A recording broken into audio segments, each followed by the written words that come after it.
Right guys, so we're gonna do some bread. So I wanted to share a really simple bread recipe with you guys. This is like a pizza dough I've been making for years. I've been making this in the restaurant since time. So I'm sure there are better recipes. I'm sure there's some amazing Paul Hollywood stuff out there. But this one is really, really easy, really simple, and it just works, you know? So this is 375 grams of strong white flour. You could also use double zero flour. It is a teaspoon of active dried yeast, or half a sachet of active dried yeast. It's a teaspoon of fine sea salt, and it's 220 mils of cold water. Okay, in an ideal world I'd have a bowl, but a saucepan can be a bowl. So I'm gonna add flour. Yeah, something like that. I think part of the problem is when you've been making dough for so long, you're maybe not always using recipes, you know? So a couple of critical things. I will read out the recipe in a wee minute. Firstly, when you're making the dough, what I tend to do is to put a line in the flour in the saucepan. I put the yeast on one side and I put the salt on the other. So without further ado, I'm gonna put roughly about a teaspoon of salt in there on one side, and I'm gonna put, I think roughly about the same of this fast active yeast on the other. Okay, so the salt adds flavor, you want that. The yeast gives us our rise, but salt kills yeast. So at this point, you don't want to be pouring your salt directly onto your yeast. Okay. So salt one side, yeast the other. If you're using fresh yeast, which you can easily do, I would add the fresh yeast to the water and then mix that in with your flour and salt. But we're not, and I'm not. So salt, yeast, water. I'm using cold water. If you're in a hurry, you could use warm water. But the colder the water, the colder your dough, the longer the proof, the better the flavor. Okay? And just all I'm doing at this stage is just bringing the dough together. I'm not going to knead it or anything like that. All I'm doing is bringing it together. Tiny bit more flour here, like this. Obviously, if you're doing this at home, I'm sure you've got high-end equipment such as mixing bowls and things. That's brilliant. Part of what we're trying to do with Food Punks, I guess, is to sort of show people that you don't need the latest fancy Dan equipment. You don't need to go to the catering cook shops and buy all of the latest gadgets. You know, actually with some simple techniques and a bit of imagination, you've probably got all of the stuff you need in your house already, you know? So I think that's quite important. So I'll just show this in here. All I'm trying to do at this point is just bring the dough together. It definitely is easier if you're using a mixing bowl instead of a large saucepan. Here we go. So that's all we need at this point. I'm going to knead this in a few minutes, but for now, just bring it together and leave it for 5 minutes and get excess dough off of your hands. 5 minutes later. Okay, so the dough's been resting for about 5 minutes. All I've done in the pot here is I've just brought it together. That's literally all I've done. So I'm going to knead it now on the workbench. What the kneading's doing is it's strengthening the gluten strands, so it's going to give us a bread rather than a pastry. We don't want something that's brittle and short. We want something that's got a bit of chew, you know. So bit of olive oil. How much? I don't know. Dessert spoon, something like that. Straight onto a workbench. If you're precious about your workbenches, I suppose you could do this on a tray or something, or maybe on a chopping board or something like that. Me, I can give a monkeys about my workbenches. So straight onto the bench, olive oil, and all I'm doing is I'm folding the dough back on itself. So I take it from the back to the front, push, back to the front, push, back to the front, push. What you'll find is the first few bits of this, it's actually quite easy. You know, what you'll sometimes find is that you're trying to incorporate this amount of olive oil into the dough, and that the dough naturally is sort of fighting you. It doesn't want to sort of stretch out. It wants to sort of break. It's reached its tension point. So you have to work through that. Then you'll get to a soft sort of bit where you've got the dough starting to become sticky. You'll probably see that on the workbench here. In fact, if you have a wee look there, you'll see that's where the dough is starting to get a little bit sticky on the workbench. And that dough is sticky to work. You know, you will get sticky hands doing it, but you just work through this phase. This is I think the closest I've ever come to going to a gym. You know, this all the workout a man needs. So how long do we work the dough for? We work the dough until it's not sticky, you know, until it's absorbed that olive oil, and until we've got a nice ball coming together and it's smooth and that our workbench is clean. Don't know how long it takes, I suppose sometimes depends on how long have I got, you know. I would say somewhere between sort of 3 minutes and 6 or 7 minutes. I reckon after about 6 or 7 minutes, I probably sounds like I've just run a few miles. So at this sort of point, the dough has gone from being super sticky to now it's quite smooth. I tend to work it in my hands.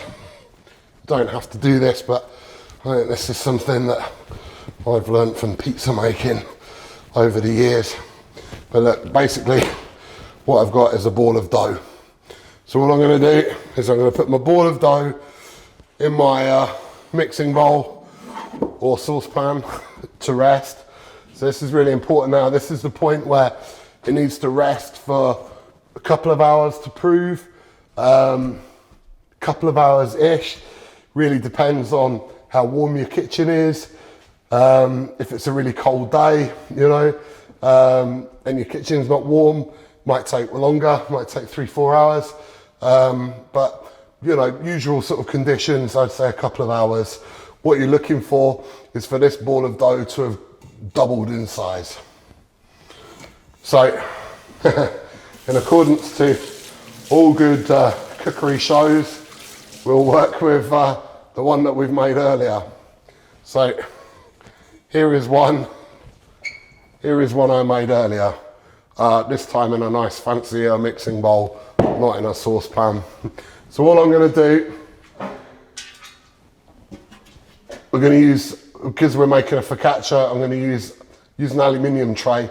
Don't use a stainless steel tray, don't use ceramic. You really do want to use aluminium. You've got a better heat transfer with aluminium. So the best things I've found for making this are the really, really cheap roasting tins that you get in the supermarket. In fact, around about Christmas time, supermarkets seem to be full of them. So really cheap sort of roasting tins, they work a treat. So all I'm going to do, get more olive oil. I reckon we're looking at probably a tablespoon of olive oil here. I'm just going to pour it into the middle of my tray. I'm going to get the dough from my bowl and I'm going to knock this back. So the dough that's in here, this has been rising for the past couple of hours and it's risen. I want to take all of that air out and it's going to have a final prove as it's being stretched out in the tray for the focaccia. So all I'm doing here is I'm knocking the air out of this. You could do this on a bench. I find it easiest to do it in my hands.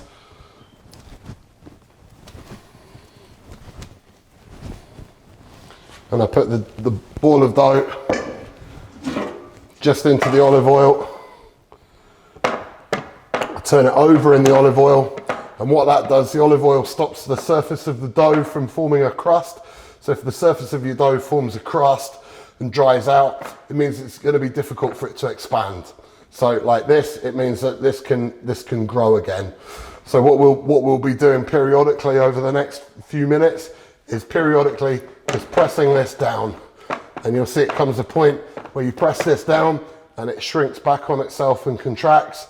And we'll keep going and pushing this down until it no longer contracts and we've got it filled out to the whole tray. Right, so we've now had this dough sat in the tray, I reckon about 15-20 minutes now.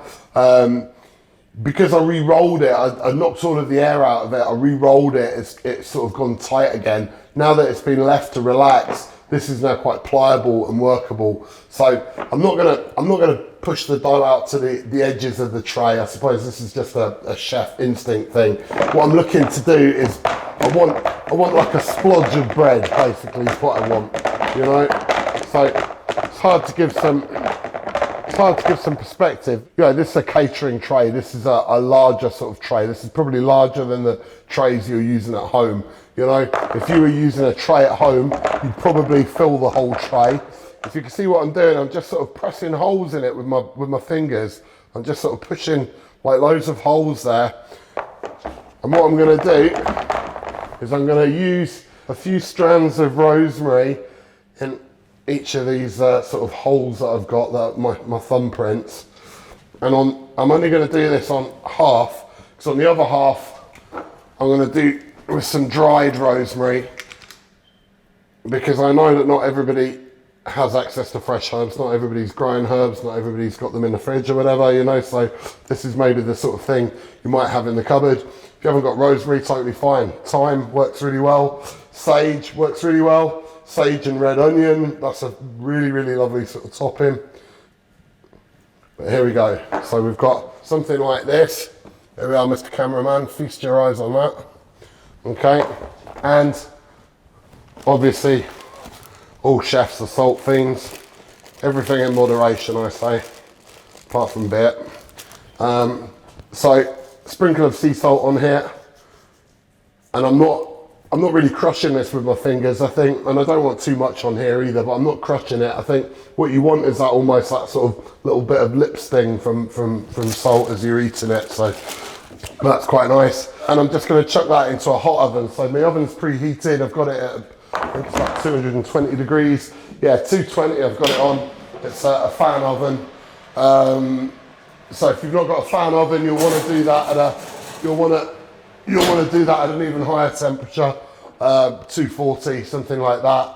I've got no idea what that is in gas mark, probably like gas mark 8 or something like that. This isn't going to take ages and ages to cook. We're going to be, this will be cooked in like 15, 20 minutes, something like that.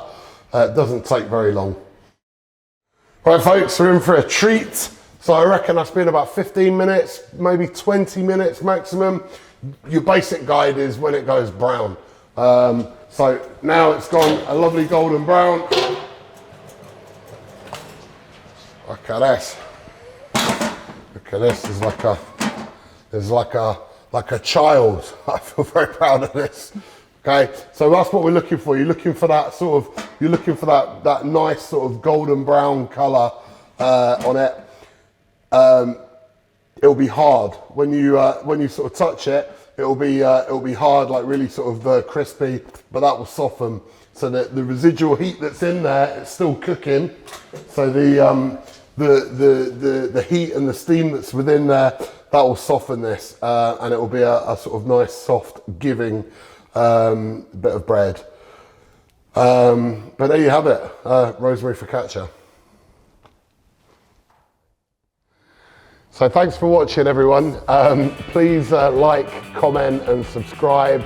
And I look forward to seeing you guys for the coming tutorials. Cheers.